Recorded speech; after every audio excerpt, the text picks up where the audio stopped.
Welcome to the Disruptor Network podcast. Welcome back to the Disruptors Network podcast. We have an amazing guest for you today with Brandon T. Adams. Brandon's story is great as an entrepreneur. He actually started working for his family business, then bought that family business, created a proprietary product, sold it on Amazon, sold the company, created a television show. It's now on Amazon Prime, coming to DirecTV. He's got an amazing story, especially talking about his mastermind that deals with video production. You don't want to miss this. So with no further ado, Brandon Adams. Ignition. Liftoff. Welcome back to the Disruptors Network. We have a great guest today, a great entrepreneur, Brandon Adams, who I follow on social media, and I read a lot about you. I know that your background is from the Midwest, but you're kind of all over the country speaking. So welcome, Brandon Adams. Hey, thanks for having me. I'm glad. Thank you for following me, and hopefully I provide some entertaining, fun content for you. You do it. You know, I've gone through a lot of your material, and I wanted you to talk a little bit about your backstory a little bit that I've read, and a lot of it resonated with me because you kind of started in a business that most people wouldn't think. It was the ice business. And could you just talk a little bit about how you got into that and how that kind of transitioned to where you are now? Yeah, so I grew up in Iowa, so literally surrounded by cornfields, corn everywhere. And so my small town is 700 people.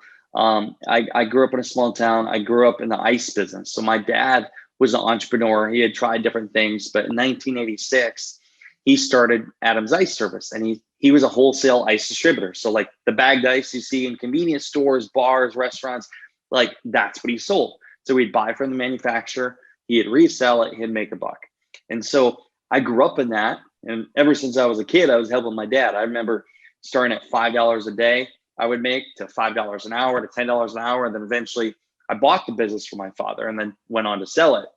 But that was my background. I grew up selling ice, delivery guy. I drove a truck, everything.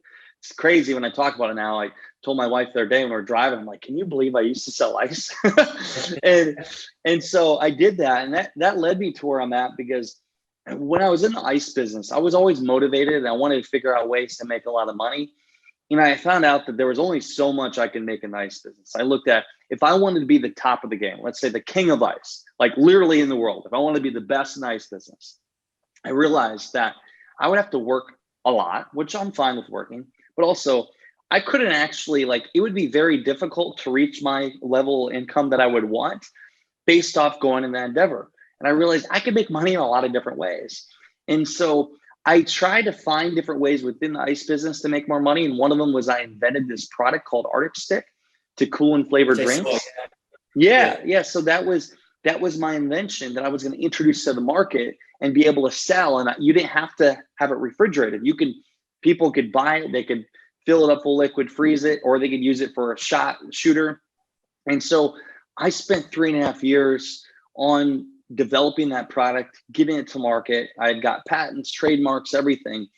And so I took it to market, got it to Amazon, and I sold some of it, but I didn't sell a lot of it. But why that led to how I got into where I am today is my last leg of funding, I did a crowdfunding campaign. So if you've seen reward-based crowdfunding, there's Kickstarter, Indiegogo. I went to Kickstarter. I raised about 25 grand for this endeavor. This is back in 2014, but that wasn't the success of the campaign. I saw an opportunity in the market to be the expert that could help other campaigns and build a business around it, helping people raise money. So I had spent the next couple of years of my career really understanding. I had started a podcast show. I had wrote a book. I had started doing campaigns.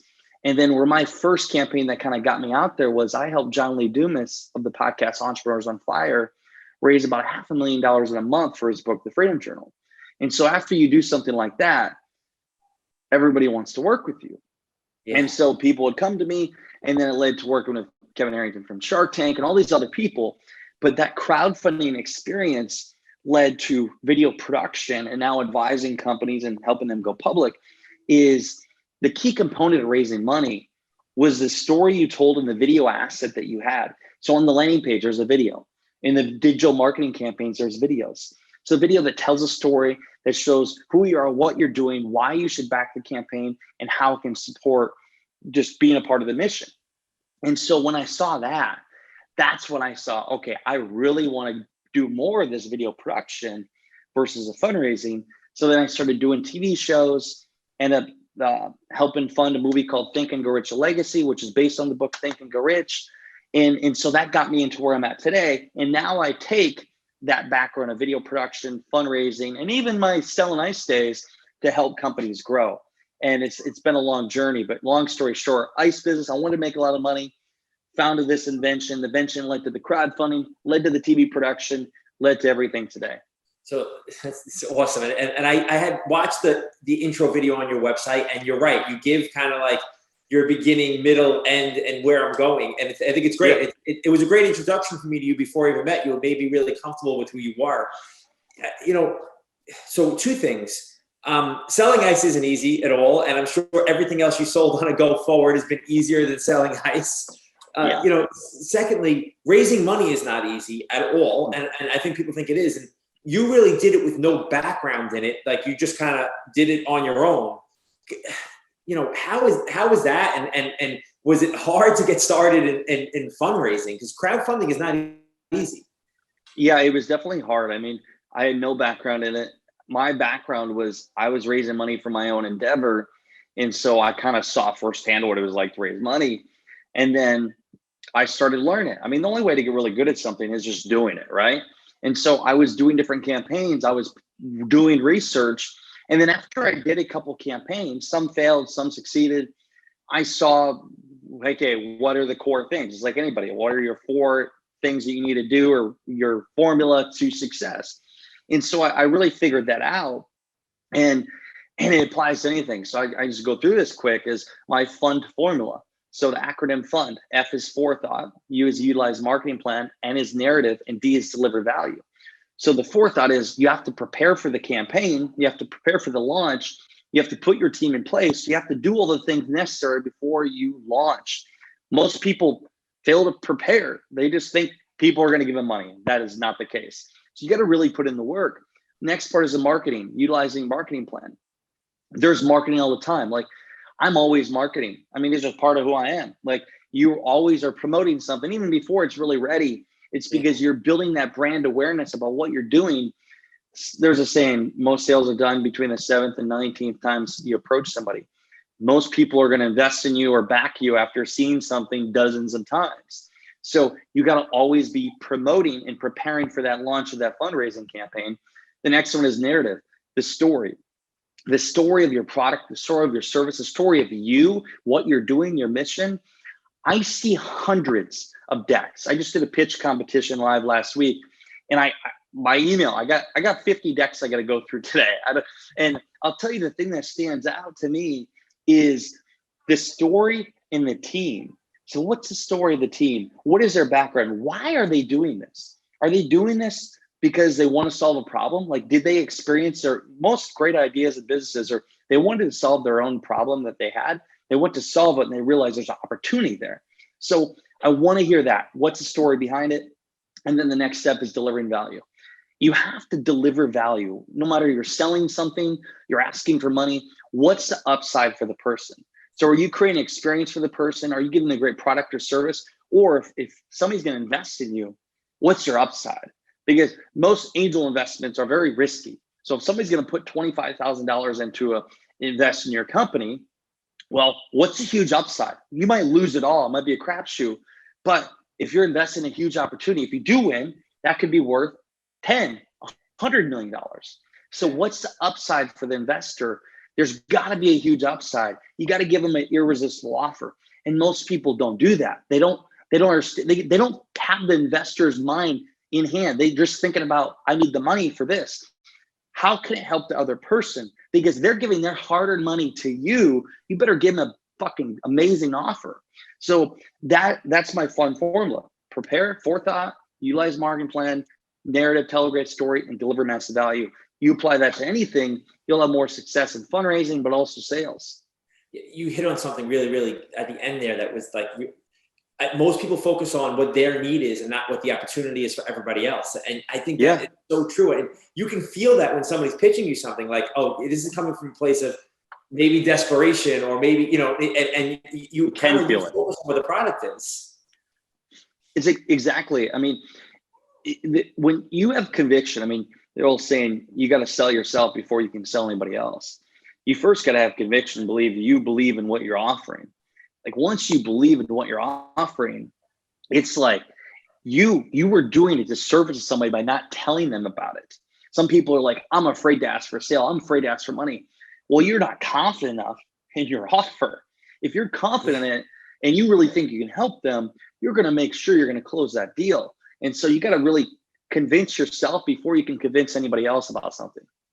That's awesome. That's really awesome advice. And one of the original, your product that you had on Amazon, originally, I know you said you didn't sell a lot of it, but I love the idea of having a product these days, just because everything has become so business to business, right? You don't need wholesalers or retail stores or anything at this point. You can really sell product through social media.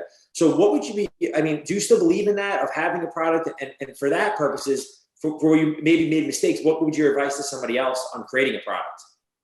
I think it's very important to have a product. I mean, I'll give you an example. Look at Conor McGregor. I think he just sold his whiskey brand for $600 million. Yeah, you're right.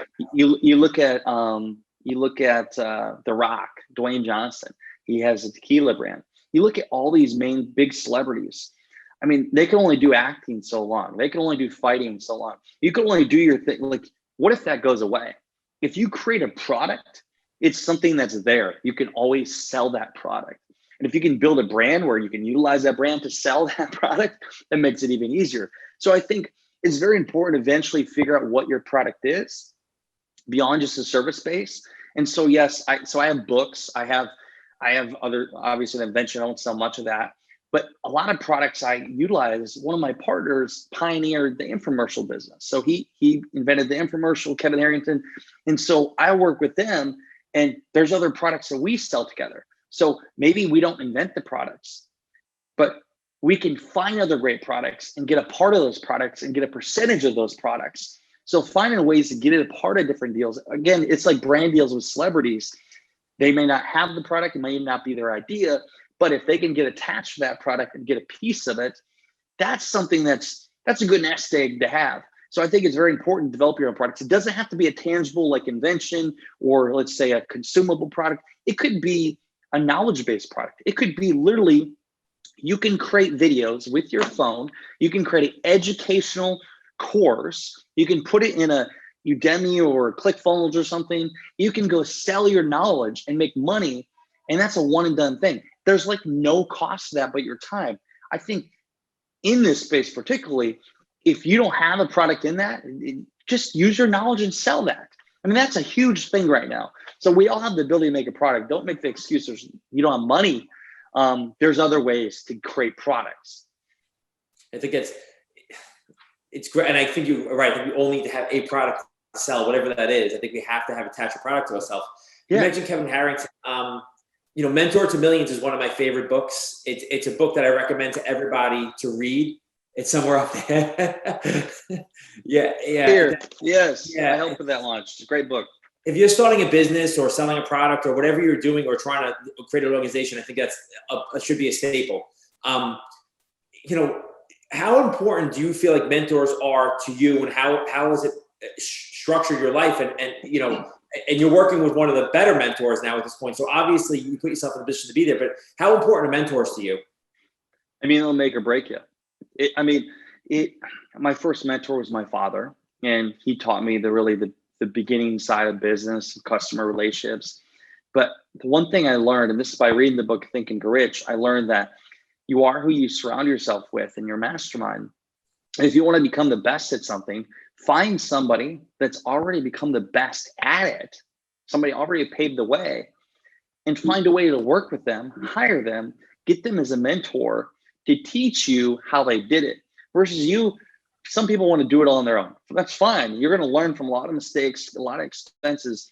But if you can find a way to get that person that's already achieved it and done what you want to do to teach you the ways, the ropes, you will get there that much quicker. And that's what I did. Now, you got to put some work in. You got to find a way to add value to that person. For me, what it was early on is doing a lot of research on these, let's say, these dream team of mentors, Kevin being one of them, finding ways I could help them, supporting them, their book launches or hiring them. So hiring them to speak at my events, bringing them on my podcast show, promoting them, making them money, bringing them deals. When you do that to anybody, they're going to pay attention. They're going to say no when you're throwing money at them. Yeah. So find a way to make these people money, find a way to help them achieve their goals, and then they will come back and they will help you. And eventually, if you do it right, like I did, you'll get into business for them. So then you're business partners. So it's a different kind of look at things. Like you're equal, you're doing business together. Most people, when they're going for a mentor, they're saying, will you be my mentor? Now, some people will do that, but here's the thing. When you're going for the big dogs, every day somebody wants them as a mentor. And you only have so much time. So the people that stand out are the promising ones that really are going to put in the work and the time and the effort. So find a way to come from a place of value to help that person versus coming to them and saying, hey, help me, help me, help me.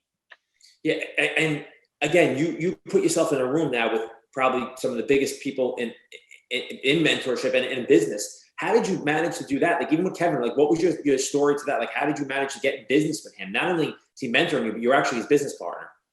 Yeah. So if I look back in time, the first person I ever hired, my mentor, Cactus Jack Behringer, I was 20 years old, 21 years old.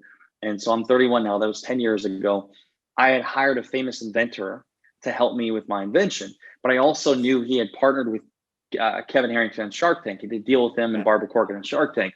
So what I did is I hired the person in proximity to him and hired him, and he was my consultant for 2.5 years. He got me closer in association to Kevin, but then that allowed me to get an email address to pitch, hey, I'm going to do this event. I want you to speak at it. And then I found out how much it costs for somebody to speak. And by the way, I didn't know that people charge that kind of money back then. And so, so it took me 6 months of going back and forth, negotiating with their team, not Kevin, eventually find a agreement, signed, threw money down, flew him out to my event in Iowa. And so I paid him to come speak at my event.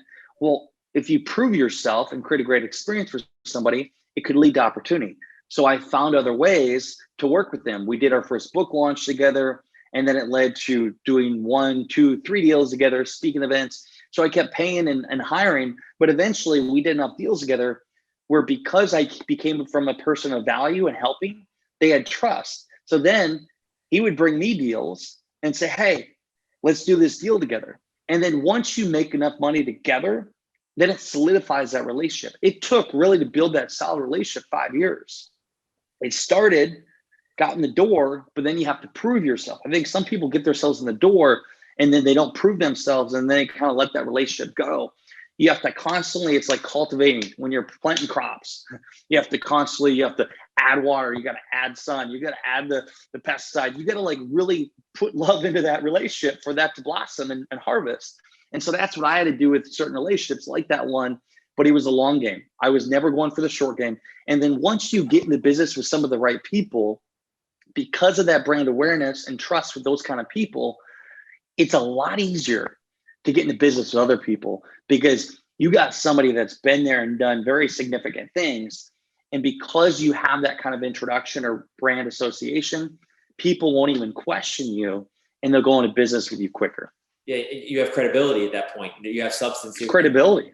And you dropped a couple of gems there. One being that it's a long game. Like, and on top of it being a long game and you understanding it, you invested money in yourself. Because investing that money could have gone nowhere. He could have been like, yeah, this is just a money gig for me. I'm not going to do this. But you played the long game. And I had a sales meeting before I got on the phone call with you this morning. And I was speaking to my sales staff and I just said, look, you got to be willing to withstand the short-term pain to get to your long-term goal. But what is your long-term goal? Do you know what that is? Do you know what the journey is going to take to get there? I think that social media and other things have made it a little bit, people think success comes instantly, right? And it really doesn't. Like, even for yourself, like that's an amazing story. And it was 5 years. It wasn't 12. It wasn't a week. It wasn't a month. It was 5 years. Over time. It took time. I know you created a show and Disruptors Network was really built around us trying to highlight entrepreneurs who not only were doing stuff great for themselves, but were bringing other people with them. So I know you created a show, Success in Your City, I believe is the name of it. And you traveled around the country with your fiance, really highlighting people who were doing great things. Can you talk a little bit about that?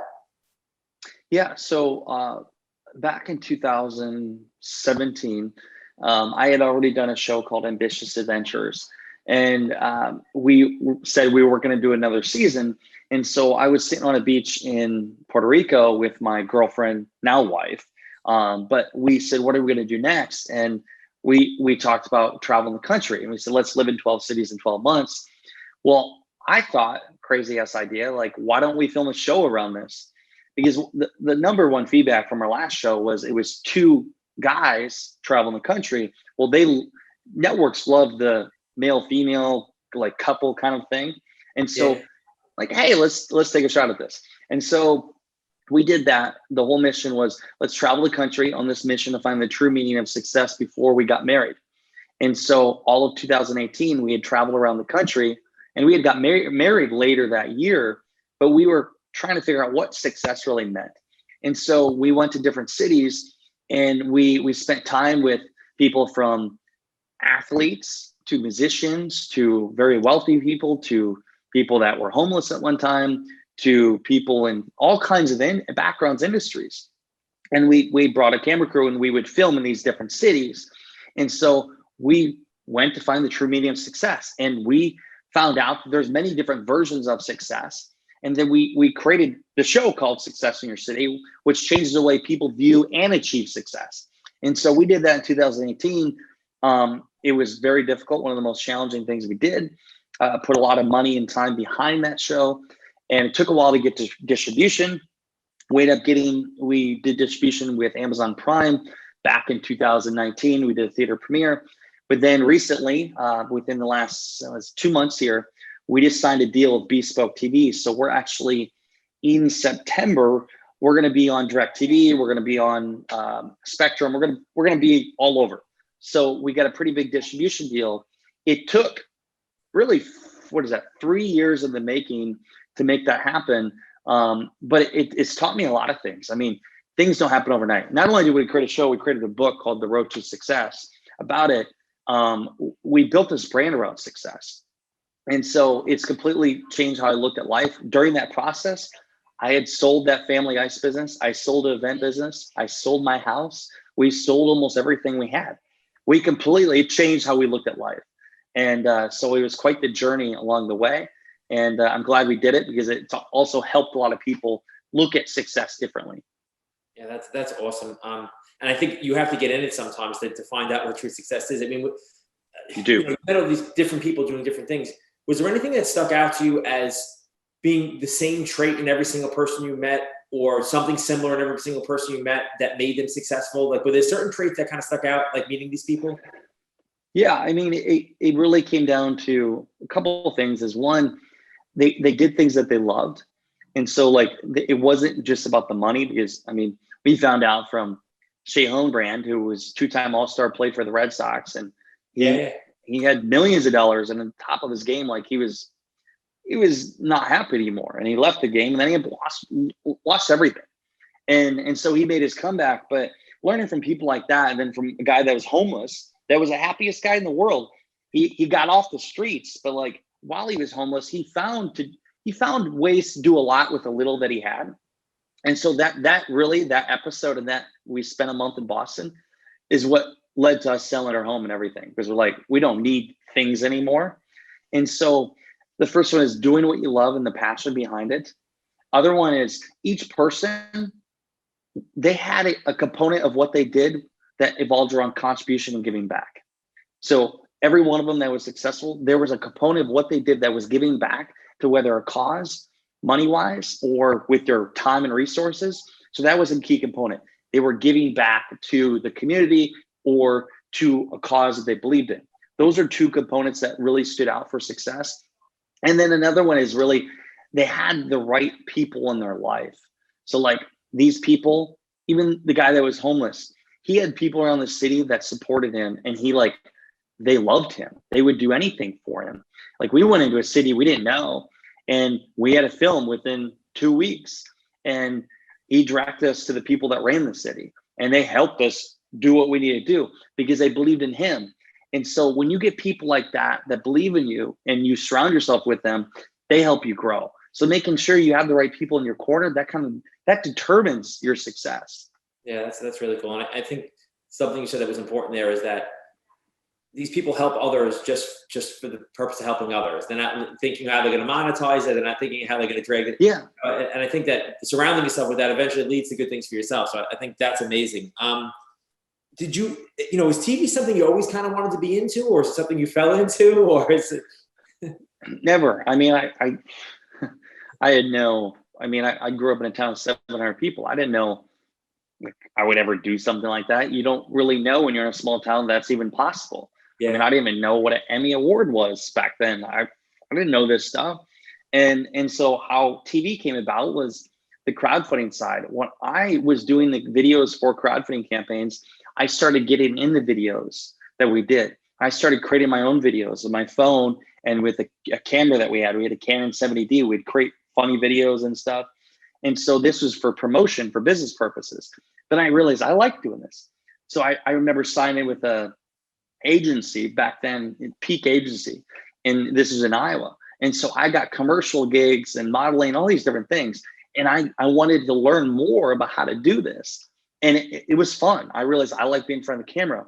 And so where my first opportunity came is I had the background in fundraising and crowdfunding. That was my specialized knowledge in my area of expertise. Well, a guy came to me and he said, hey, here's a pilot run on this TV show I have a background in this space. My partners and I have filmed many documentaries, which they're very well known. And he said, if you help me raise money for this, I will make you my co-host and business partner, and we will create the show together. And I said yes. And that was my first shot that I got. This was back in 2016. Within 66 days of saying yes, we launched a campaign. 30 days later, we filmed our first episode. It was like 6 months later, we released the premiere. We won an Emmy nomination for that show. And that was my first opportunity I had. So after I did that, I didn't stop there. I started doing more stuff. I created Accelerate Media Group. So we were doing commercials, all kinds of stuff. I was getting my feet wet. And so once I did that, I did another version, Gary Vee style, of a show called Live to Grind. And then that's what led to Success in Your City, which became the show that we went all in on. And then along the way, I did a movie with a group of people called it was Think and Grow Rich Legacy. So I got a lot of experience by using my experience in crowdfunding to help these projects raise money. I was a guy that helped raise money, but I also got myself in the film, in the shows, and learned a lot along the way, which was a catapult for my career. So to answer your question, I had no intention to get in this space. One thing led to another. Really, the invention led to crowdfunding, led to an opportunity where everybody wanted my services. So then it led to doing for TV shows, because all kinds of films out there need fundraising. And so I started doing my own thing.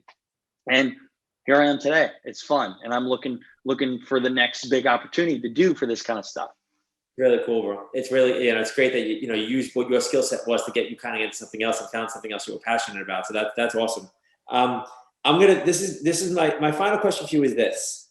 I've seen some of your keynotes. I started watching some of your keynotes this week, right? And I know you opened by asking the attendees what their version of success is.